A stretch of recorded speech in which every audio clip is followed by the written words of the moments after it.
And for the first time in weeks, the sun began to rise.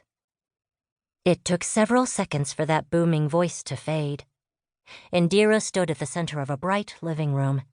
The light glanced off her one-handed warhammer as she extended it. The Axel twins, also known as the Thunder Brothers, stood on her right and left, holding out their own matching weapons. Indira kind of felt like they looked like a soccer team in the middle of a halftime huddle. The three of them held the pose for a few stretching seconds. Indira could feel heat creeping up her neck until another voice broke the silence. "Cut! That's a wrap!" Indira sighed with relief. They'd been working on the final scene of her first story for weeks.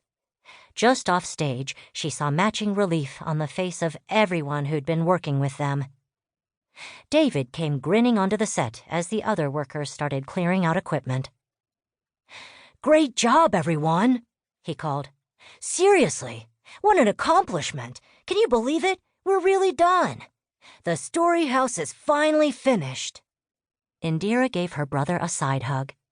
The Axel twins nodded their thanks. Indira knew David had been a little disappointed by his role. After hearing the title of the story, Indira's Story and the Thunder Brothers, he had assumed that he would be one of the brothers in the book's title.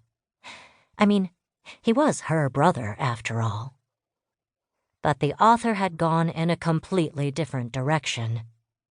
David had turned out to be a minor character in the story, mostly there for comic relief. He'd put on a smile about it, but she knew him well enough to know that it hadn't been easy on him. "What now?" Indira asked, looking around. "Do we start the sequel?" James Axel shrugged. "Are we even in the second book? I couldn't tell from that ending." All of them looked around. It took a few seconds for one of the bookmark stagehands to come bustling forward. "Casting announcements to come. Indira, you're headed back to Fable. It's standard in-between books protocol for protagonists. There's a dragon eye waiting outside." The Axel twins nodded in unison before heading back through the nearest hallway. Some of the other characters involved in the final scene followed them. Indira wasn't sure she was ready to go. It felt like they'd arrived just a few weeks ago to start working on the story. "Can I walk around the story house one more time?" The Mark smiled. "Of course, dear. It's your house, after all." "I'll meet you out front," David whispered. "You did great, baby sister." When Indira and the rest of the cast had arrived 6 months ago, their story house had been a single-level one-room building. She had learned that each room represented a new scene or chapter in the story the author was telling. After they'd performed the first scene, another door had appeared.